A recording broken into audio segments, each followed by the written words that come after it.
Bienvenidos y bienvenidas a una transmisión más de nuestro Centro Intercultural Rosario Castellanos. Si esta es la primera ocasión que visitan nuestra página, no olviden suscribirse y activar todas las notificaciones.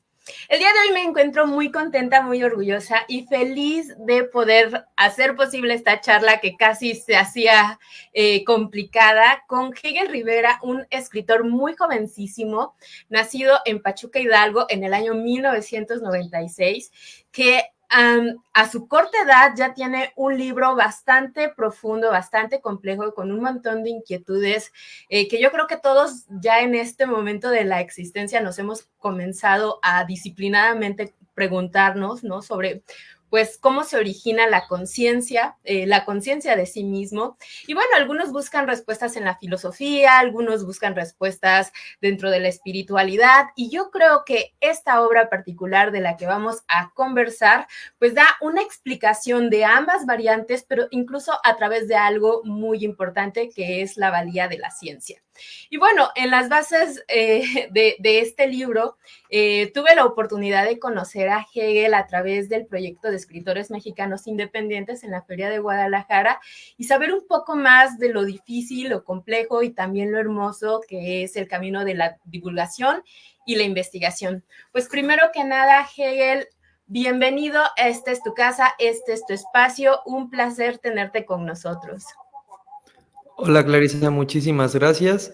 Y pues bueno, aquí estamos muy contentos de al fin lograr esta charla que pues tenía planeada desde hace un par de meses, ¿no? Entonces, pues tiempo al tiempo logró suceder.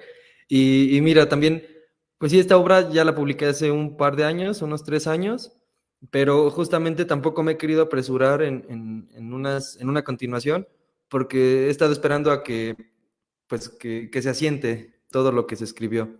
Entonces me alegra, ¿no? Me da gusto que se abran espacios como este, que pues el punto geográfico de donde surge todo eso, pues es en Oaxaca, ¿no? Una gran capital cultural dentro del país. Y creo que se nota, ¿no? Al fin y al cabo, el hecho de que lo describiste con bastante precisión y exactitud, ¿no? Cosas que me costaba trabajo ahí ir sacando, que me cuesta trabajo luego escuchar que la gente lo asimile de esa manera, pues creo que es una gran ventaja el que alguien que lleva un espacio como este, pues tenga las nociones bastante marcadas, ¿no? Bastante definidas sobre lo que se está tratando de llevar a cabo con la obra. Miren, aquí las tengo, permítanme enseñárselas. Ahí está Neuropsicología, las bases científicas de la conciencia. Ahí está el Esta nombre. obra, de hecho, ya la pondremos en pantalla en unos momentos más. La pueden adquirir directamente con el autor a través de sus redes sociales, que también estaremos transmitiendo en pantalla. Y también se encuentra en la plataforma de escritores mexicanos independientes, el proyecto EMCHI o EMXI, y que, bueno, pueden consultarla, pueden adquirirla en formato virtual y también se puede adquirir en formato físico, que vale muchísimo la pena. Bueno, Hegel, primero que nada me gustaría, pues haciendo honor a este apartado, Hegel es un nombre muy importante dentro de la filosofía, ¿no? Y creo que esa elección, pues no es gratuita. Me gustaría saber, más allá de lo que está detrás de tu nombre, quizás qué está detrás de tus relaciones con este pensamiento complejo, ¿no? Lo que vendría siendo filosofía. Finalmente eres psicólogo, aunque habías estudiado 2 años de medicina también, entonces hay una base científica de comprender el cuerpo humano. Entonces, ¿cómo te lleva esta transición? ¿No? He visto algunos de tus posts que de hecho pues comentas también que tienes un vínculo cercano con la filosofía. Pues no sé, ¿nos podrías contar un poquito de qué hay detrás de la mente de Hegel? ¿Qué es lo que ha de alguna manera permeado y que ha llegado pues justamente a hacerle un background a este libro? Sí, mira, todo sucedió, ahorita que lo mencionas, ¿no? Con esa parte de Hegel en particular, me pasó igual mucho con Freud, ¿no? Siempre fui como muy pensador, ¿no? Siempre me quedé en esa idea de entender lo que es el pensamiento, ¿no? Siempre me causó curiosidad el saber qué es lo que están pensando otras personas desde muy pequeño, ¿no? Así siempre fue como que mi llamado. traté de negarlo un poco en medicina, pero desde la secundaria sí me gusta meterme un tanto hacia la neurona, al cerebro como tal, la sinapsis, neurotransmisores. Ya en la prepa ya empecé a profundizar un poquito más pues en esto que es la filosofía del pensamiento, ¿no? A través de Freud. Y con Freud me pasó algo muy particular, que digo, nos ha pasado a todos con diversos autores, ¿no? Que vas pensando algunas cosas, vas llegando a conclusiones y empiezas a leer a los grandes autores y dices, ah, eso que yo había pensado ya lo escribió este sujeto. Entonces con Freud me pasó mucho eso y después empiezo a leer ya un poquito más pesado a Hegel, ¿no? Cuando entra Hegel, sí hay partes por ahí, ¿no? En ese método dialéctico siempre me ha gustado, ¿no? Aún sin adentrarme tanto a la idea de Hegel, siempre me gustó ese pensamiento dialéctico de que no todos estamos peleados, cada quien tiene su particularidad, su punto de vista primordial. Y una de las cuestiones que me dio mucha risa, me dije, es que qué curioso. Hegel sí lo llega a delimitar en algunos puntos, ¿no? Principalmente en la fenomenología del espíritu. No me digan en qué apartado, porque no soy así de genial, pero los invito a leer la obra para que por ahí si me pueden ayudar diciéndome, mira, es en este fragmento. Sí habla mucho de eso, ¿no? Por ejemplo, el cómo el nombre que tenemos, pues al final llega a ser una serie de símbolos por el cual nos identificamos. Entonces, en ese sentido, pues yo creo que, bueno, Hegel fue el más grande, no me puedo poner a competir con él, pero sí tiene ese apellido, ¿no? Con estas letras occidentalizadas, ¿no? De Hegel. Entonces, creo que tal vez por ahí también viene un poco mi percepción bastante dialéctica en ese sentido con el nombre de Hegel. Entonces, pues por ahí empecé a arrancarme, por ahí empecé a entrar, negué mi base, negué mi tarea de vida prácticamente, ¿no? A la hora en la que dije, pues me voy a meter a medicina, con la finalidad de entrar justamente en psiquiatría, ¿no? Entonces ese era mi gusto, eso era lo que estaba buscando y planteando, pero sucedió algo bien curioso justo cuando acabé el primer año de medicina. Me metí ahí a una librería que vende libros usados y por fortuna o desfortuna tenían unos libros bien particulares con nombres así que llamaron bastante mi atención y eran libros referentes a la antipsiquiatría. Entonces ya dije, órale, quiero ser psiquiatra, pues hay que meterle un poquito a la antipsiquiatría, ¿no? Hay que leerle. Y ya como que por ahí fue cuando realmente logré tener como que esta claridad en la filosofía y en los movimientos sociales, aunado pues a las pastillas, a los medicamentos, a la medicina y a toda esta, por ahí empecé, ¿no? Toda esta gama de corrientes científicas, pero que responden a una u otra ideología. Ya he ido profundizando con el tema, ¿no? O sea, realmente por ahí estuve, estaba conviviendo con médicos completamente y yo queriendo en un principio irme a psiquiatría y luego teniendo estas ideas de antipsiquiatría que me convencieron muchísimo más por tener una finalidad más social y menos fría en el sistema biológico, ¿no? Entonces por ahí empecé a marcarme. Llegué a este punto en el que me di cuenta de que en medicina hace falta mucho conocimiento sobre la mente, mucho conocimiento sobre psicología. Y una vez que entro a psicología, me doy cuenta de que los psicólogos no conocen nada del cerebro. Hay que profundizar y hay que especializarse. Entonces, ese he tratado de que sea como el vínculo, que sea el cerebro y la mente. Creo que por ahí no hay pérdida, o sea, nadie se pierde, porque mucha gente se dedica nada más a leer del cerebro, los neurólogos, ¿no? Así, pam, pam, pam, entienden a la perfección el cerebro. Pero ya cuando les preguntas sobre conductismo, sobre gestalt, sobre humanismo, ahí como que tambalean, ¿no? Y mucho me doy cuenta cuando luego llegan como que digo, es con todo el respeto, ¿no? Aquí este comentario, sí sucede. Digo, y nos sucede a todas las profesiones. El que empiezas a querer insultar, ¿no? A querer ver un poquito abajo al paciente, ¿no? Entonces ahí es donde me causa mucho conflicto eso, ¿no? Y digo, es que por más mal que esté la persona, pues es tu paciente. Tú estudiaste para eso. A eso es a lo que te dedicas, eso es lo que tienes que hacer. Entonces, pues justo por ahí es donde tuve grandes choques y ahí es donde he visto que las industrias farmacéuticas y la medicina, ¿no? Como tal, la psiquiatría, el mismo paciente, ¿no? Entra a consulta y no está conforme si no sale con medicamento.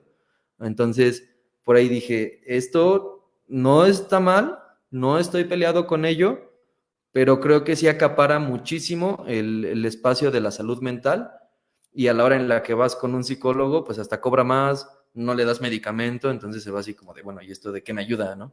Entonces, ese ha sido la gran problemática que he tenido pues, a lo largo de esta historia, que me ha llevado a lograr escribir este libro, ¿no? Que, bueno, ahí agregándole un poquito, creo que sí son pocas las personas, no son muchos, los que ya a los 24, 25, 26 años logran tener un libro pues más de ensayos, no tanto de cuento, no tanto de novela, no los estoy descalificando ni despreciando, no, no, no, simplemente trato de difundirlo, porque pues, si la lectura de por sí es difícil, los ensayos son todavía más.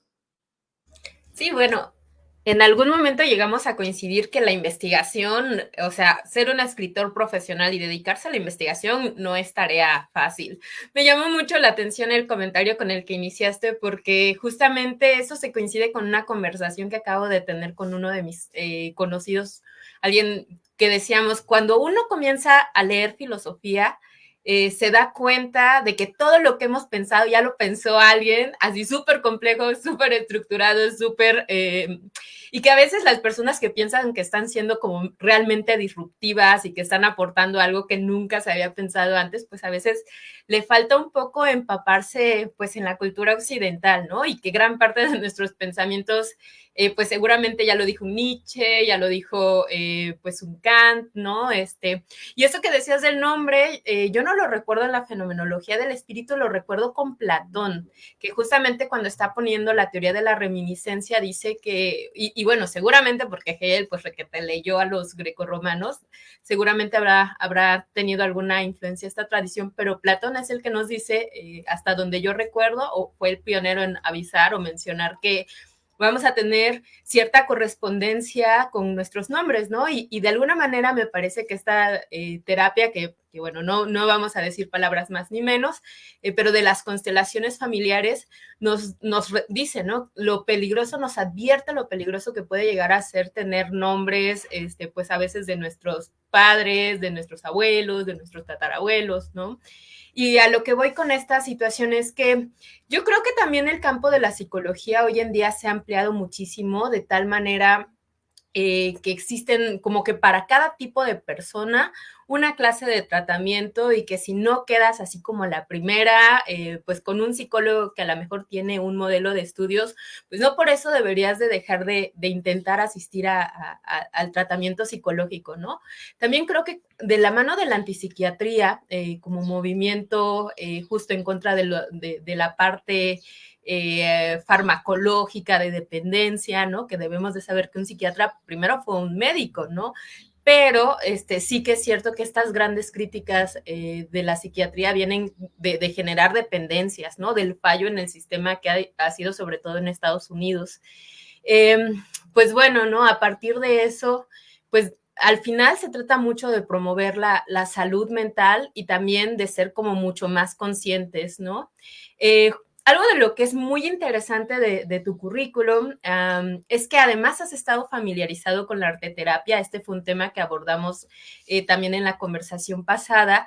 Y es que me llamó mucho la atención alguna de las frases que mencionas en el libro, y es justamente hablando de Freud, que él, a pesar de tener esta obra de psicoanálisis de la obra de arte, mencionas, me parece que literalmente, que Freud pensaría que pues no se puede tratar artistas a través del método psicoanalítico.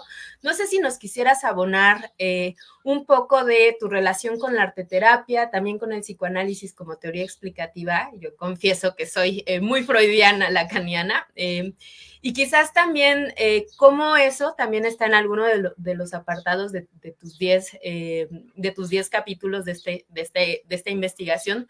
Pues no sé, la relación que tendría en términos muy generales la salud mental con el arte, con el tratamiento y también quizás esta aseveración sobre Sigmund Freud y el tratamiento específico. ¿Por qué dirías que el artista no debería de ser tratado con esta teoría?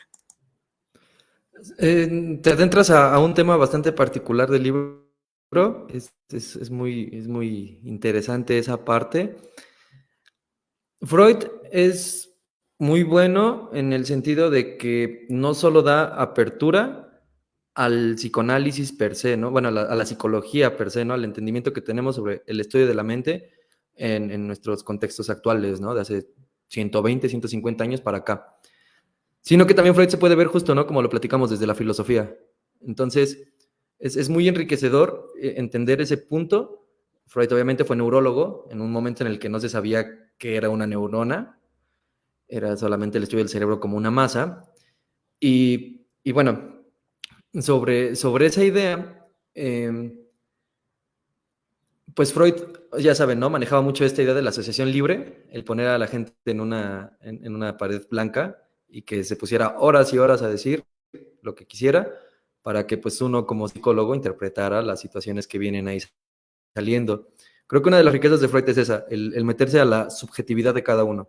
Y eso es lo que también trato de hacer en esto, ¿no? Cada cerebro es distinto, cada uno de nosotros tenemos una percepción distinta, por ahí vamos a ir adentrándonos, pero justo es el arte en esta parte en la que pues, hay libertad total y cada quien puede hablarlo desde su manera. Por ejemplo, acá en Huichapan, Huichapan Hidalgo, es conocido porque en 1812 fue el primer momento en el que se hizo el grito de independencia aquí en México, obviamente con fines histórico-culturales. Entonces, lo interesante de esa zona de Huichapan es de que hay una cruz del principio de los españoles cuando llegaron, hecha por los nativos de esa región, y fue una gran controversia porque los españoles querían que el nativo de aquí hiciera las cosas tal cual las exigía el europeo con toda su escuela que traía, pues de Occidente. Entonces, ellos acá pues tenían otra manera de hacer las cosas, otras técnicas, otros principios, otros fundamentos, y fue un gran choque cultural contra los españoles, y los españoles casi casi estaban castigando a los, miren ahí saludos a Daniel Cetina que está saludando, castigaban a los indígenas porque no hacían lo que ellos querían que hicieran, ¿no? Igual ahí saludos a Ere. Entonces, sobre esta parte, pues ahí es donde me logré profundizar y meterme al individuo como tal. Cada uno de nosotros tenemos una percepción y es válida. Entonces, en este sentido en el que Freud viene hablando sobre la asociación libre, maneja exclusivamente el cerebro del lenguaje, el hemisferio izquierdo. En Freud se dio cuenta de que con quienes no podía trabajar era con los esquizofrénicos. Porque un esquizofrénico, si tú le das la libertad de hablar lo que él quiera, pues no va a parar. Y va a llegar un momento en el que va a decir cosas que no tienen nada de sentido, pero sin un freno. Ahí es donde hay una división entre un hemisferio y el otro, ¿no? La izquierda y la derecha. Entonces, yo particularmente, yo pienso que el arte pues nos marca muchísimas cosas en la sociedad.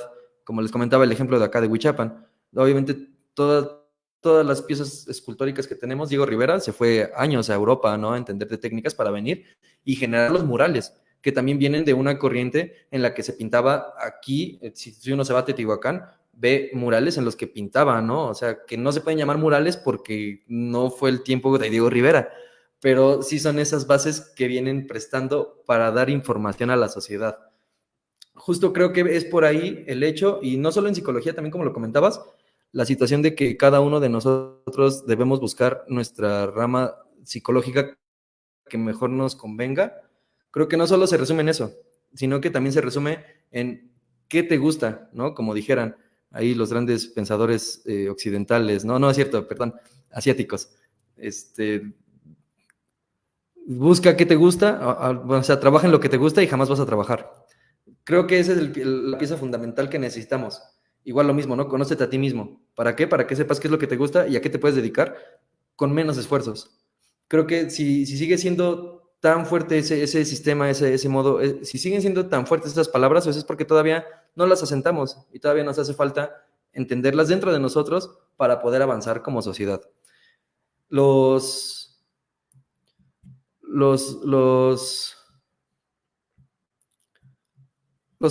trabajadores generalmente no tienen estas ideas, ¿no? O sea, se van solamente por el dinero, por la vocación, por la ventaja. Yo pienso que el arte, cada uno de nosotros podría ser tiene un artista dentro, pero no sabemos cuál es el arte que nos gusta. No sabemos si es pintura, si es grabado, si es escultura, si es teatro, si es poesía, si es danza, si eso es lo que nos hace falta. Creo que por ahí viene la riqueza de esto, el ir entendiendo que cada uno de nosotros debe de saber qué es lo que le gusta hacer y que lo hace hasta con facilidad, ¿no? O sea, no es que nazcas con la habilidad, es que tienes cierta facilidad para desarrollar ese talento.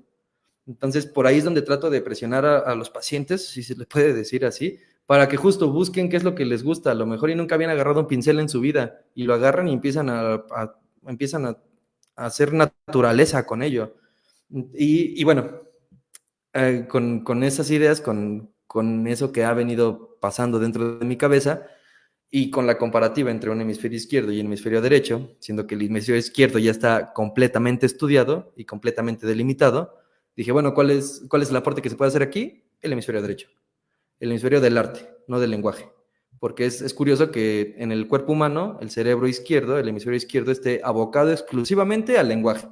Tan importante es el lenguaje para nosotros. ¿Y qué es lo que pasa con el otro lado? Que está abocado al arte. Entonces, ahí es donde también se nos pierde el piso. Y no ocupamos para nada el hemisferio derecho, no ocupamos el arte, no sabemos apreciar una canción, no le ponemos ni siquiera atención a la letra de la música. Justo por ahí fue donde generé este concepto que se llama área del artista. ¿Por qué? Porque hay un área acá en el cerebro que se llama área de Broca, que genera el pensamiento, que genera las palabras. Esta asociación libre que manejaba Freud con los pacientes.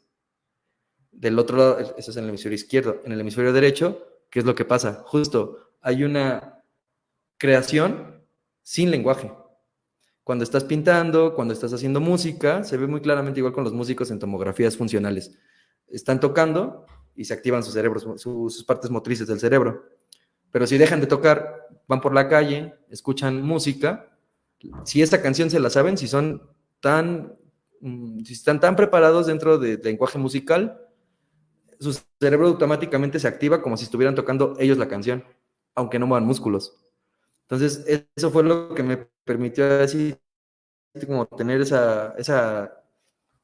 sí, ese golpe de suerte, si lo queremos ver así, para pensar, obviamente fueron años de estudio y de lectura, para entender esta idea de que hay una parte del cerebro enfocada solo a crear sin palabras. Ahí es donde invito mucho a la gente, que eso sí es algo que he venido haciendo como tarea propia, hacerme ambidiestro, y dije, qué mejor que si escribimos con Justamente la te iba a derecha, preguntar si eres pues dibujemos con la ambidiestro, izquierda, porque ¿no? mencionas Los muchas ensayos veces, incluso hasta terapéuticamente. son práctica del...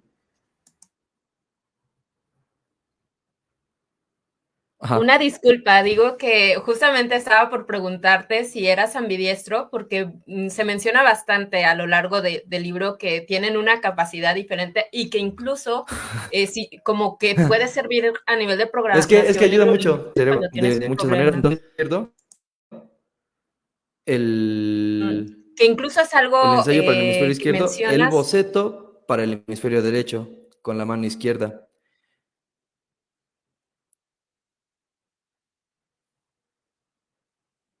Creo que estamos desfasados en voz. Justamente te quería preguntar si eras Estamos ambidiestro porque perdiendo lo la señal con mencionas Clarisa. ¿O ¿ah? soy yo? ¿Está desfasado? Creo que se nos perdió. Si sigo conectado, pues le sigo compartiendo. Que sí, Sí, justo claro, es claro. parte de la idea que estoy tratando de manejar, ¿no? Y ahí llega un gran aporte de la Gestalt, en esta idea en la que todos percibimos de distinta manera. Y, y es ese choque que se tuvo con el expresionismo, para que llegara al expresionismo.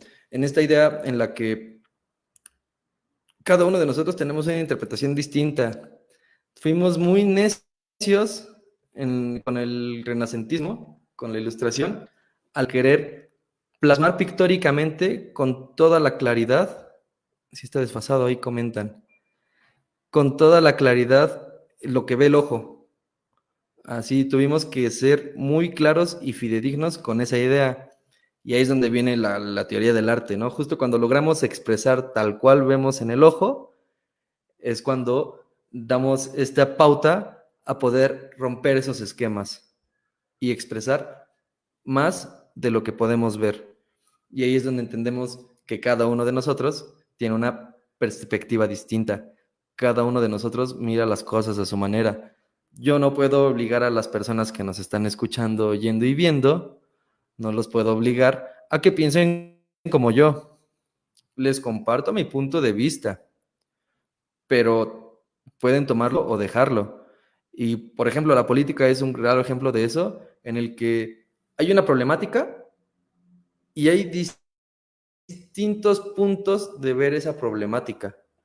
Entonces, ¿quiénes somos nosotros para pelearnos con el que está al lado de uno y decirle, tú no sabes, yo sí sé? No, creo que no va por ahí. Creo que incluso, bueno, y esto como psicólogo sí ayuda mucho, ¿no? El entender que cada uno viene con sus propias carencias, sus propias problemáticas, sus propias inseguridades y obviamente sus propias herramientas.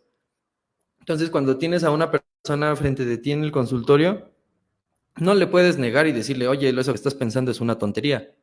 Claro que no, a lo mejor, y para uno como persona, así, ay, se te escapó tu perro, no hay problema, te compras otro. Quizás, pero para esa persona en particular le afecta muchísimo. Entonces es más una grosería, ¿no? Es tener poco humanismo en el pensar de, ¿para qué te lo tomas tan sencillo? ¿No? Así, ¿para qué te lo complicas? Puedes tomarlo así de sencillo. No funciona así. Hay que decirle, hay que entender a la gente. Por ahí también viene un apartado en el libro que habla de eso, en esta diferencia entre la empatía y ponerse en los zapatos del otro, que creo que no hay un concepto para eso todavía. La empatía es el que yo trate de entender lo que está pasando contigo, pero el ponerme en los zapatos del otro es el que realmente he vivido una situación similar a la otra persona y esto me permite, o sea, me hace entender claramente lo que está viviendo porque yo ya lo sentí. Entonces, si yo no he vivido cosas que la otra persona está viviendo, bueno, puedo llegar a tener cierta idea de que esa persona está pasando por cosas difíciles, pero para nada me voy a acercar a sentir lo que esa persona ha sentido. Y justo va por esta idea, ¿no? En la que cada uno de nosotros tiene distintas vivencias, cada uno de nosotros es un mundo distinto. Y de lo que se trata justo es de que aportemos, de que colaboremos entre todos. Y esa es la gran lucha que se trata de hacer. El que a pesar de que cada uno de nosotros es distinto y tiene formas de pensar distintas, pues bueno, incluso tratemos de dialogar y de llegar a acuerdos con las personas que tienen un pensamiento muy alejado al nuestro, más que las personas que tienen afinidad a nuestro pensamiento. Ok, no sé si ya se haya restablecido un poco, si no, intentaremos pues hacer las preguntas más pausado. Yo creo Parece que que desde sí. el inicio de tu planteamiento en estos 10 capítulos comienzas con algunas afirmaciones que me parecen bastante interesantes. Una de ellas, por demás problemática, es cómo ha evolucionado el cerebro para diferenciar justamente una conducta que pudo haber terminado en la zoofilia, ¿no? Otra de las afirmaciones interesantes es justamente cómo se centra la atención en el sistema y la parte emocional, ¿no? Que está como justamente en esta separación del cerebro. Entonces, no sé si nos querrías conversar, compartir un poco como cómo fue tu investigación a través justamente de entender el cerebro humano y cómo eso se relaciona específicamente con aspectos evolutivos, con aspectos biológicos, sexuales. Y bueno, por ahí creo que te voy a hacer una pregunta difícil. ¿Cómo estaría entendiendo este libro y también Hegel el concepto de conciencia, ¿no? A partir justamente de la parte funcional y sistémica.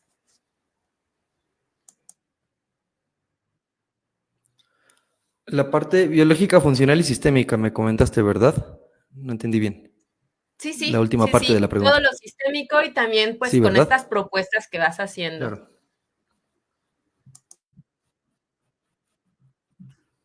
sí, mira, claro, sí, es que no la escuchaba muy bien. Pero sí, es una muy buena pregunta. Realmente no me asusta, no la veo fuera de serie.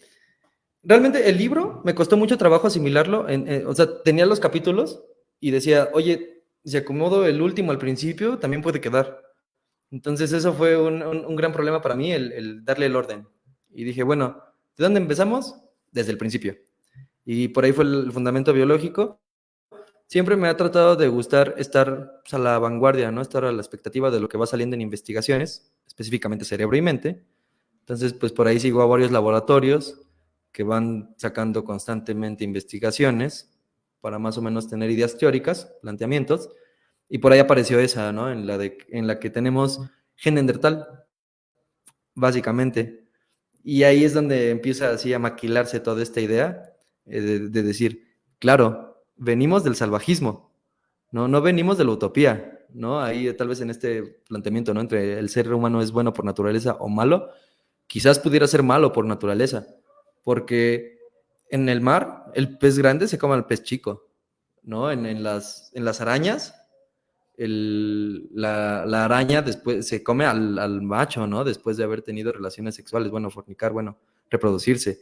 Y cuando la araña madre tiene a sus crías, las crías se comen a la madre, ¿no? Los tiburones, desde que están en el vientre, tienen que ver quién es el más fuerte, acabándose entre ellos.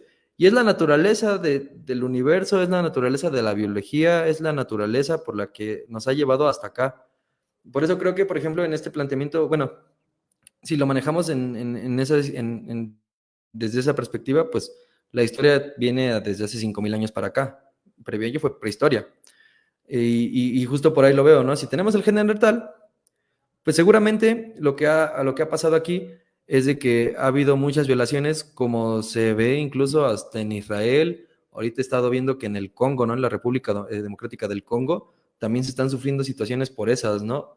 Vamos, México con los militares en muchísimas ocasiones ha sucedido.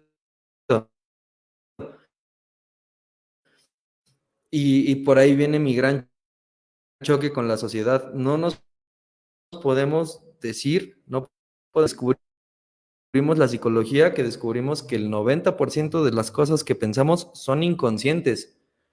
No podemos pararnos y decir que queremos eso. Justo por eso es la utopía. Y lo veo y digo, sí, tenemos dificultades sociales y no van a parar, no vamos a vivir en un mundo en el que no haya problemas, pero sí podemos avanzar y mejorarlo poco a poco. Y cada momento histórico hay gente que ha logrado, que ha intentado lo suyo, algunos han ganado, algunos han perdido.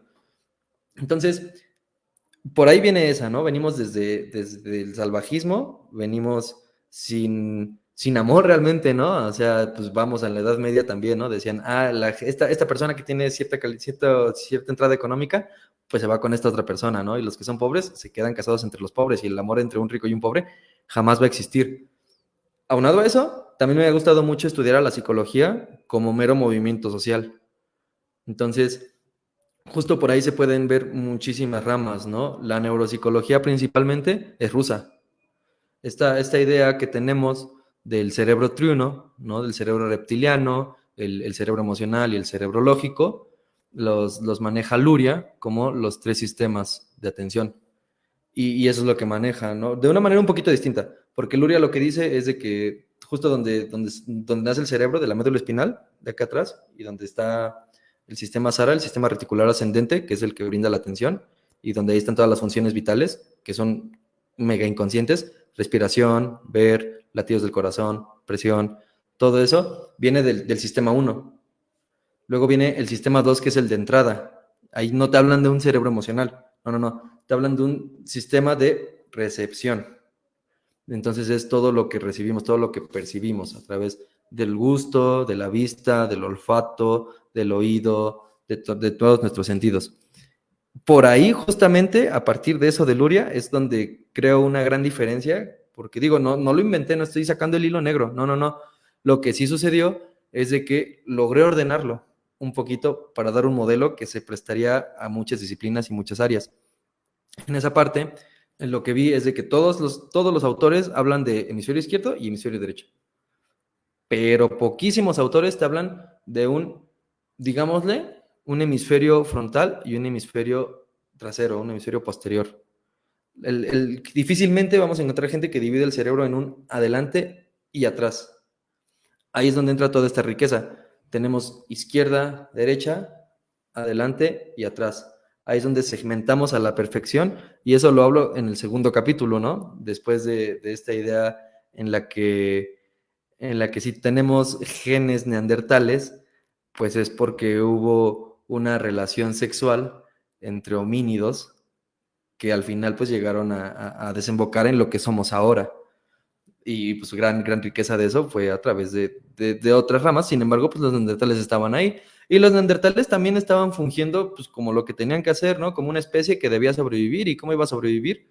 Dejando sus genes a colación, ¿no? Que es eso se veía, por ejemplo, mucho en la Revolución Mexicana, ¿no? O sea, donde había un gran insurgente, ¿qué hacían las madres? Enviaban a sus jóvenes ahí con el insurgente una noche antes de que lo fusilaran para que el gen se perpetuara. Entonces son esas cosas que empiezas a ver que suceden en la naturaleza, que suceden en animales, que hay simios con matriarcado y patriarcado, que el fenómeno de Édipo y de Electra no es per se del ser humano, sino que viene de distintas especies animales a través de toda esta evolución. Y ahí es donde me gusta verlo, justo como que lo que estamos viviendo ahorita es algo que nos toca vivir para llegar a un no sabemos qué, pero sí para progresar. Uno de los grandes aportes que me ayudó mucho en esta idea que estás manejando es la de Enrique Dussel, un gran pensador de últimos tiempos que falleció hace un par de meses, unos 6 meses, si no mal recuerdo, y habla de eso, ¿no? De la política de la liberación. Entonces, él ya como que se brinca toda esta cuestión biológica y llega a lo meramente social, jurídico y político. Entonces, ¿cómo lo ve? Como los primeros registros históricos que tenemos, ¿no? Desde las tablas sumerias, los egipcios, y van narrando cómo, cómo todas estas sociedades han ido avanzando en sus leyes conforme se les han ido presentando problemáticas públicas. Y es ahí donde llega y dice, mira, cada uno de los países va haciendo su lucha, va haciendo su avance, y creo que esa parte social no está para nada peleada con lo biológico, porque venimos del salvajismo. ¿Y a dónde vamos? A la utopía. Nunca vamos a llegar, ¿verdad? Pero vamos, cada vez va siendo más democrático el asunto, cada vez se va escuchando más a la gente, cada vez se va negando menos las razas, las culturas, todo eso. Entonces, más o menos por ahí he tratado de irla ordenando y al parecer sí se va entendiendo. Igual, ya pensando como en las últimas preguntas sobre el contenido y podemos hablar, ya que estaba por aquí Daniel Cetina, un poco del armado del libro, pues me gustaría también conocer, ahora que estás mencionando un poco la utopía, pues un capítulo muy relevante antes de hablar, pues con el capítulo de cierre de la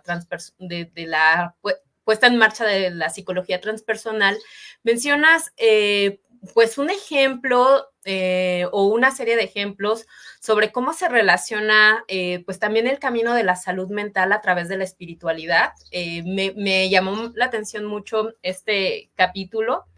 Comienzas hablando de un caso de Oliver Sands de una cierta niña que tenía síndrome de Down. Al Y parecer. me pareció muy interesante porque en alguno de los videos donde soy promotora, pues justamente pregunto, ¿es realmente importante la espiritualidad para pensar en un proceso de sanación a nivel de psicología y también, pues, cómo funciona, cómo se ordena, según lo que has venido comentando, el cerebro a través de ejercicios espirituales, ¿no? Y de esto hay un montón de estudiosos que se están involucrando más para tratar de sacar pues radiografías a personas que tienen justamente una revelación mística o bueno, incluso en alguno de tus apartados menciona cierta cercanía de lo que vivió Castaneda, ¿no? El autor y los gigantes de Tula y cómo funciona el cerebro, pero también cómo la conciencia puede articularse en otras formas de espiritualidad. Entonces, ¿podrías ahondar más al respecto, por favor? Sí, mira, creo que ahí tenemos un gran problema social y más con esto del postmodernismo, en el que nos perdemos la base y nos quedamos con la idea, una mente muy newtoniana, muy newtoniana, en el sentido en el que nos quedamos con lo tangible y dejamos a un lado lo intangible. A mi punto de vista, a mi parecer, en la lógica, creo que lo que sucede es que realmente, pues ahorita les llamamos psicólogos, pero en un tiempo anterior, la función de un psicólogo la hacía un chamán, un curandero, el sanador del pueblo. Entonces, creo que si lo miramos a través de los años, al parecer, a mi parecer, son esas personas las que tienen, digamos, ese contacto divino con Dios, que pues no es otra cosa que tener un estado acrecentado de conciencia y aumentar tu, tu, tu alcance perceptivo a lo que generalmente se ve en una mente ordinaria. Entonces son ellos los que al tener esta apertura a diferentes planos de percepción, son los que logran llegar y brindarle a la gente que no ha tenido esas experiencias el acercamiento a lo que más conviene a la comunidad. Y bueno, creo que en esa negación que hemos tenido con los chamanes y con ese tipo de cultura, lo que nos viene a dejar justo, ¿no? Son sacerdotes y médicos. Entonces, ¿qué era lo que hacía antes un curandero, ¿no? Te curaba a través de ideas, ¿no? Y a lo mejor no necesitabas medicamentos o plantas naturales, lo que necesitabas era dialogar con alguien. Eh, Creo que por ahí se va perdiendo. Y bueno, de los grandes avances psicológicos también que existen dentro de este estudio, ¿no? De ver a la psicología como un sistema, que además tiene la teoría sistémica, la psicología, y que bueno, se expande en muchas otras formas la teoría sistémica, porque nace de la biología incluso la teoría sistémica. Este, es esta idea en la que inicia el psicoanálisis, luego llega la gestalt, luego llega el humanismo, y actualmente la gran revolución que tenemos psicológica es la psicología transpersonal. Manejo el caso de Sachs por ser un caso muy tangible, que se puede entender muy bien a través de las palabras y que no pierde mucho la idea como de estar en este plano terrenal. Porque otros de los libros que me llamaron mucho la atención y que me han despertado y que son parte de este movimiento son los de Brian Weiss, ¿no? El de Muchas vidas, muchos maestros. Creo que ese es un libro fundamental. Y bueno, pues son cosas que tal vez no podamos explicar. Volvemos al punto de la subjetividad en cada uno de nosotros y el que a lo mejor yo entrando en un plano de meditación tenga acercamiento a la cultura egipcia, ¿no? Y a lo mejor Clarisa en un plano de meditación, tal vez acerque a la cultura hindú, ¿no? Y a lo mejor otra persona tendrá acercamiento a los griegos y otra persona a la cultura inca. Entonces eso es lo que me causa mucha curiosidad.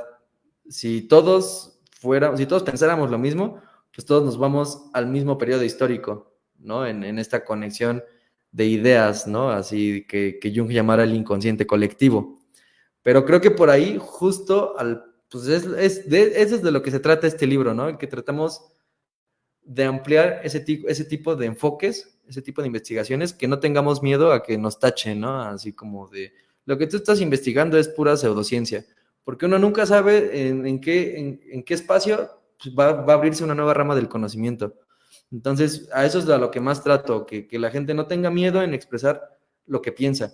¿Por qué? Porque el día de mañana, quizás, y bueno, y eso lo dice Tesla incluso, ¿no? El momento en el que empecemos a investigar cosas que no podemos comprobar, como sociedad vamos a avanzar en 10 años lo que no hemos avanzado en 1000.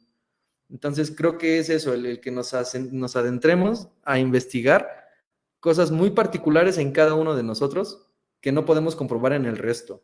Sí, todos respiramos, todos tenemos un ritmo circadiano, todos imaginamos, pero cada uno imagina cosas distintas, ¿no? Y ahí es donde entra la cultura, la teoría del meme, la teoría memética, y ahí es donde entran pues toda una serie de nuevos conocimientos. Justo por ahí también me metí en el neuromarketing, al final me desarrollé en esta área de investigación de mercados, que los psicólogos somos pocos, incluso en neuromarketing, y eso es lo interesante y lo enriquecedor, que entonces vas segmentando y vas desentrañando el inconsciente colectivo de la sociedad. Y entonces ya vas sabiendo que los ingenieros piensan de una manera y perciben los anuncios de cierta manera. Y entonces tienes que hacer un anuncio para los ingenieros con esas características para que les llame la atención, ¿no? Lo mismo pasa con hombres solteros de 30 a 35 años o con adolescentes de 18, bueno, adultos jóvenes de 18 a 23 que están en la universidad quizás, ¿no? O gente de 50 a 50 y a 60 años que está en sus últimos años laborales y que ya está pensando en una jubilación. Va dependiendo de la genialidad de cada uno y del estudio que se vaya haciendo, el ir segmentando a la población para tener una, pues sí, para tener gran claridad sobre lo que se está haciendo. Y bueno, y te digo, y son todas estas nuevas corrientes. Por ejemplo, también otra es la psicología, la respiración holotrópica. Esa es una gran corriente desarrollada por un psiquiatra llamado Stanislav Grof. Y parte de ahí, ¿no? En esa idea en la que cada uno de nosotros nos vamos a hiperventilar, porque obviamente la medicina occidental te dice que no te hiperventiles y te da diazepam cuando llegas exaltado con hiperventilación. Y lo que hacía Grof pensar en eso, ¿no? En decir, oye, tal vez lo que está pasándole a esa persona no es una hiperventilación per se, sino una crisis de emergencia espiritual. Y quizás si tú le das diazepam y le bajas todo ese estado en el que se encuentra, no vas a lograr que procesos cognitivos, procesos cerebrales y emocionales se cierren y tengan así como una finalidad terapéutica. Entonces, lo que él hace es justo llegar a un lugar seguro, a una zona controlada, limitar toda la percepción que se pueda, taparte los ojos, poner música pues que no conoces y que no es y que no es ni siquiera se canta, ¿no? Así que no es de tu idioma, pero sí tiene ciertos principios fundamentales en ritmos, en timbres, y te empiezas a hiperventilar, y cada una de las personas que están en esa respiración holotrópica ven algo, ¿no? A lo mejor unos ven a San Sebastián, otros ven a Ra, otros ven a Huitzilopochtli, pero son todas estas figuras que cada uno de nosotros va creando en su cabeza y que al ir compartiendo con más personas va ampliando esa imagen. Ahorita lo tenemos bien sencillo de entender con la inteligencia artificial, ¿no? Y la creación de imágenes. Uno pone Huitzilopochtli, inmediatamente te va a arrojar una idea de lo que es Huitzilopochtli a nivel tecnología, a nivel gráficos. Entonces, justo eso es lo que pasa dentro de nosotros, pero está muchísimo más desarrollado. Nosotros apenas lo estamos tratando de descubrir porque es eso, no tenemos una nueva apertura a lo que nos está sucediendo y con las computadoras podemos entender con gran claridad lo que nos está pasando a nosotros y cómo hemos ido avanzando. Por ahí viene igual ya el otro choque, ¿no? De qué va a pasar con la sociedad y si la tecnología nos va a comer o no nos va a comer. Pero bueno, eso ya es otro tema, punto y aparte sobre esta conversación.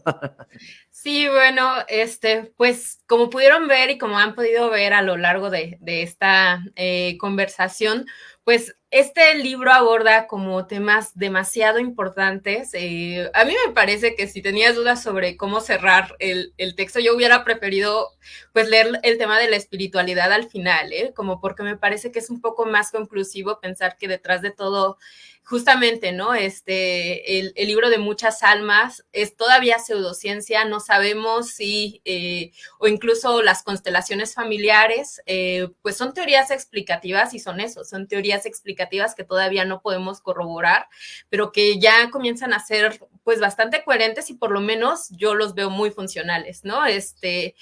Con estos ejercicios de regresión, personas han llegado a tener como más interioridad de sí mismas, y a mí me pareció que es una obra que está disponible. Bueno, ya estuvimos pasando como durante la transmisión la página donde la pueden consultar.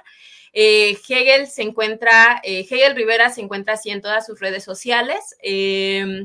Y bueno, ¿no? Como pudieron ver, este montón de ideas que están alrededor de la importancia del arte, de la terapia, de cómo funcionan los lóbulos, el temporal, el occipital, el frontal, el hemisferio derecho, el hemisferio pues tiene que ver con una pregunta que a lo mejor todos nos hemos hecho y se relaciona también con otros campos de la psicología, la filosofía también.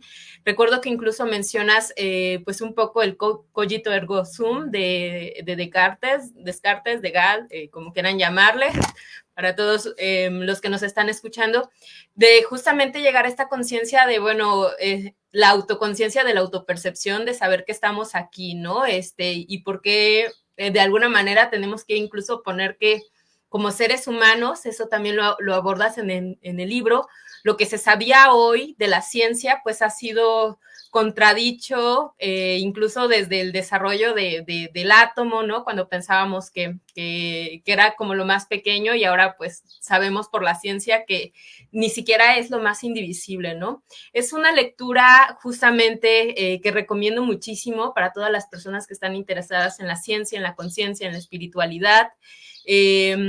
y también por entenderse a sí mismos, ¿no? Me pareció un ejercicio muy interesante de cómo todos estos planteamientos como escritor joven que venían a tu mente los logras hacer investigación.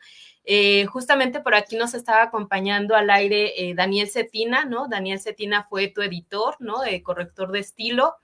Un trabajo que está pulido, que está bien organizado. De repente me he topado con libros que no diré, pero los contenidos cuando dicen que están haciendo ciencia, pues no tienen ni siquiera las referencias, ¿no? Entonces este es un ensayo, un trabajo reflexivo muy, muy bien ensayado. También quería, o traté de pasar las imágenes del ilustrador, Outi, no sé si lo estoy BOT. pronunciando bien. Unas BOT. ilustraciones muy lindas que te permiten respirar a lo largo del texto y que también recomendaría ese trabajo plástico, ¿no? Ahora que mencionabas, me pareció incluso como algo singularmente interesante.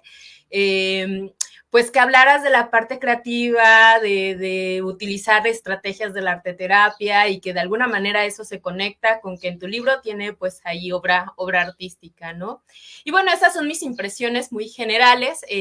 Yo les invitaría a todos y todas que si quieren entrar directamente a descargar el libro, se encuentra disponible tanto en la aplicación de escritores mexicanos independientes EMCHI, se encuentra disponible en la página web, pero también se encuentra para formato de venta, de edición física, no sé si nos las puedes enseñar por ahí, lo pueden adquirir directamente con Hegel Rivera, por acá estamos compartiendo su Twitter, y bueno, no sé si ya para que vayamos cerrando, nos podrías, justamente como estás involucrado en esto de la Asociación de Neurociencia y todo esto, que nos pudieras compartir. Bueno, ¿no? Y ves ahí el grosor, es una lectura ligera, ¿no?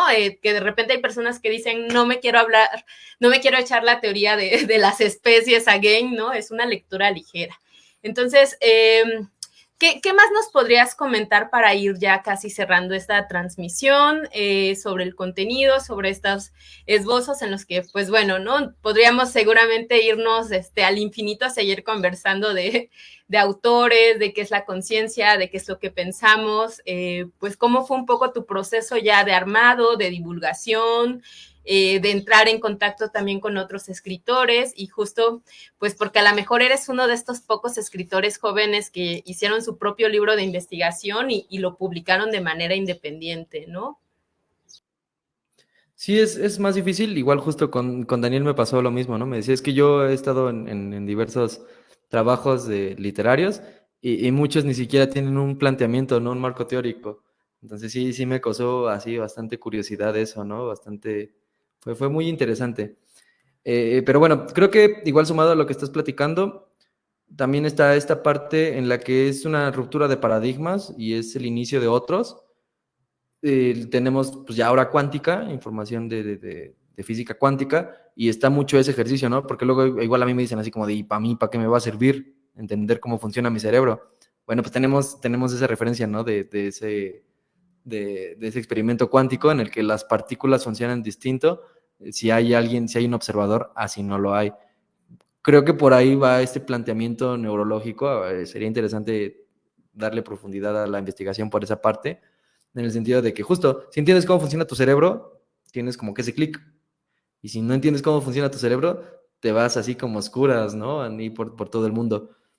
Entonces, pues traté de escribir en distintos medios, en distintas partes, algunas cosas sí las escribí solo para mí, y llegó el momento en el que dije, pues es hora de sacarlas a flote. Me costó mucho trabajo el ordenar las ideas, el ordenar los capítulos, como que un capítulo sí tenía una idea de dónde quería empezar y dónde quería acabar, pero ya a la hora de tener varias ideas que iniciaron y acabaron en un punto, pues cómo las ordenas, ¿no? Y siento que pues no hay como que una referencia muy marcada en el mundo de la literatura al respecto, sí se vuelve un poco complicado.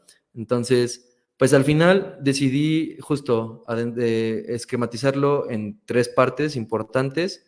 La primera parte habla per se el ser humano individual, único, y ahí es donde se entiende esto, ¿no? Hemisferio izquierdo y hemisferio derecho en un individuo. Después me fui a una segunda parte que ya fue un poquito más social, ¿no? El cómo se desenvuelve este hemisferio izquierdo y derecho en toda la sociedad, Ahí marco, por ejemplo, la pauta de cultura, de civilización colectiva y civilización individualista. ¿Y cuál es el gran ejemplo? Oh, Estados Unidos es el número uno siendo individualista. ¿Y quién es el número uno siendo colectivista? Asia y los chinos y el mandarín. Y justo son dos partes del mundo completamente distintas, hemisferio izquierdo y hemisferio derecho.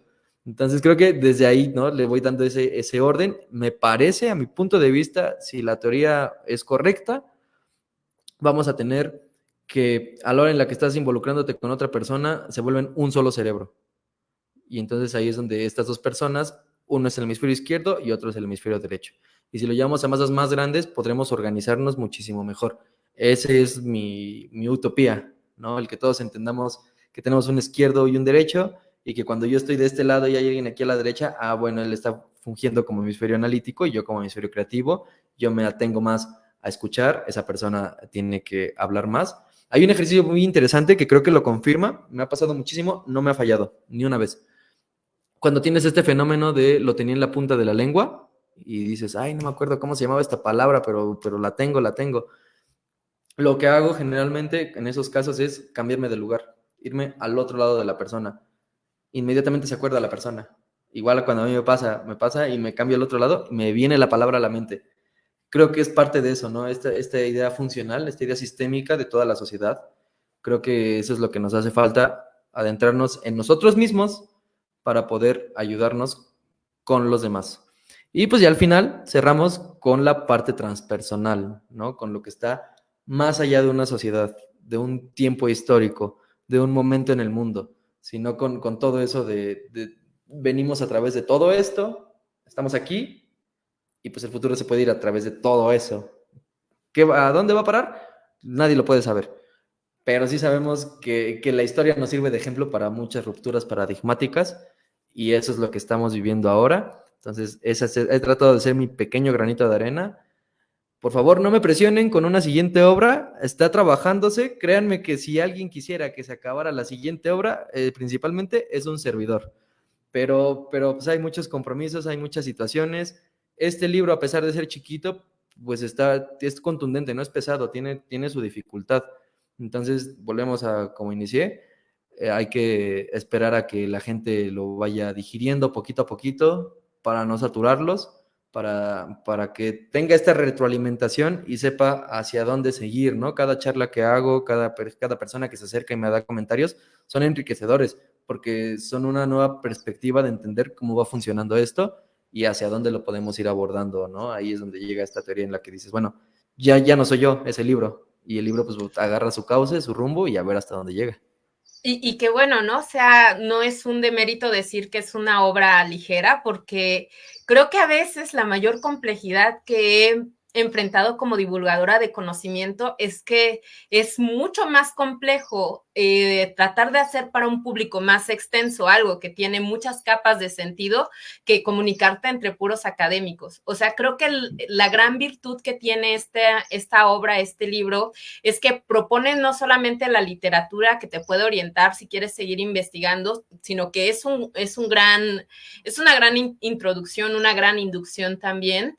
Pues en algún momento cuando yo era muy joven, y no es como que quiera hacer una equivalencia, pero yo cuestionaba mucho la obra de Sabater, hasta que con el tiempo, después de terminar de estudiar filosofía, me doy cuenta que más bien esa clase de obra es la que es muy importante, porque hay personas que nunca estuvieron familiarizadas con pues con la filosofía, y fue a través de autores que son de divulgación que llegaron a conocer o interesarse en los conceptos, ¿no? Yo creo que ese es el gran mérito de tu trabajo, que a pesar de que es una investigación rigurosa, que tiene un planteamiento, que tiene una propuesta, todavía está en un lenguaje comunicable, ¿no? A lo mejor yo que vengo de las ciencias sociales y que tengo un conocimiento pues de epigenética más bien laxo, puedo familiarizarme con cómo articulas en un discurso coherente una propuesta a través de cómo vamos a entender la conciencia desde algo que involucra el contenido pero también la estructura, ¿no? Y creo que justamente, ¿no? Ojalá y pues muchas personas a través de esta entrevista nos puedan dar también sus comentarios, ¿no? No sé si quieras ya ir cerrando porque llevamos 1 hora de transmisión, Hegel, donde podemos contactarte, tu obra, si alguien más está interesado, si hay más espacios que nos puedas como comunicar rápidamente. Sí, justo pues eso fue lo que traté, ¿no? Hablando desde la individualidad, ¿no? De que todos tenemos una individualidad, pues tratar de hacerlo lo más ameno posible para cualquier tipo de lector. Sí sugeriría, si se lee la obra y a lo mejor por ahí hay conceptos, ideas que no se entienden, que perfectamente se agarre Google, ¿no? El buscador y ahí se le ponga sistema reticular ascendente o se le ponga hipocampo o amígdala, cosas así, y ya te creas una idea muchísimo más factible de lo que se está platicando. Entonces, bueno, por ahí vamos, por ahí estamos, seguimos desarrollando ideas, esas no paran, a lo mejor y no están públicas, tal cual per se, con la velocidad que uno esperara y quisiera, deseara, pero lo seguimos haciendo a la manera en la que se puede, bajo lo mejor que se puede. Entonces pueden seguirme a través de Facebook, Instagram, TikTok, ¿cómo se llama esta nueva red social de Threads? Ahí de Facebook. Siempre aparezco como Hegel Rivera. Si no me encuentran así, luego tengo la H entre la B y la E de mi primer apellido, Hernández Rivera. Entonces ahí también lo pongo. Y YouTube, igual estoy. También me pueden encontrar como Neuropsitio, que esa es como la pieza fundamental. Realmente esto trata de llegar a una teoría llamada teoría neuropsítica, ¿no? En la que, dependiendo el sitio en el que te encuentres, pues es el cómo va a funcionar tu neuropsicología, ¿no? Así de sencillo. Basta con que te pares al norte, al sur, este, oeste, para que tengas una función en el espacio, geográfica, como tal, fundamentada. Y bueno, pues por ahí podemos meternos, llegar en contacto, estar. Estoy todas las tardes en la cafetería Eri Café, que se encuentra acá por Pachuca. Ese es el emprendimiento que justo no va tan desentendido de la obra, pero bueno, son como que ideas un poquito distintas, aunque su planteamiento viene a ser muy profundo y de un mismo espacio. Así que también si quieren echarse un cafecito por ahí, hablar de ideas y si están por acá, cáiganle, ahí los esperamos. Y bueno, si no, pues ahí estamos a través de Facebook, de Twitter, de Instagram, ahí haciendo publicaciones sobre filosofía, sobre temas sociales, sobre ideales políticos, sobre formas de pensar y ver el sistema mundo en el que estamos actualmente. A mí me encanta recibir comentarios, me encanta darles respuesta, a veces pues se hace lo más que se puede por generar este tipo de diálogos, ¿no? Y debates.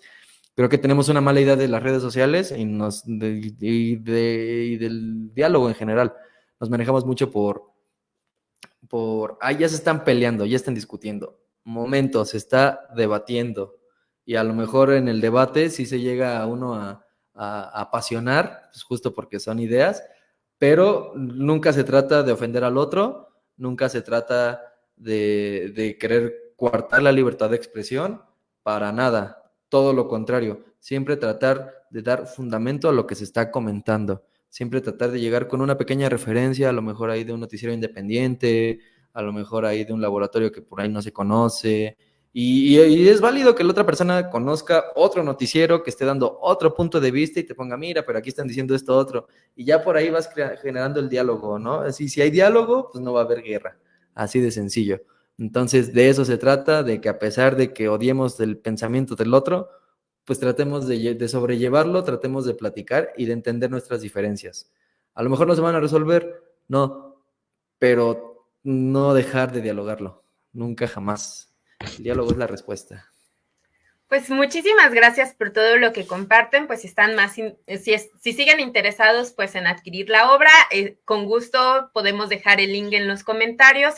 Les recordamos que si es la primera vez que visitan la fanpage de nuestro Centro Intercultural Colegio Rosario Castellanos, se suscriban, déjenoslo saber en las transmisiones, estaremos armando más entrevistas como estas a personas destacadas del campo de la psicología, la psiquiatría, el arte y la cultura, y esto es parte de nuestra función social, ¿no? Tratar de acercar a los espectadores, a los internautas y también pues a todos los creadores y creadoras de estos espacios de apertura y de diálogo.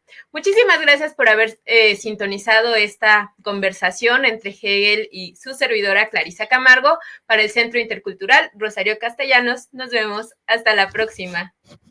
Saludos.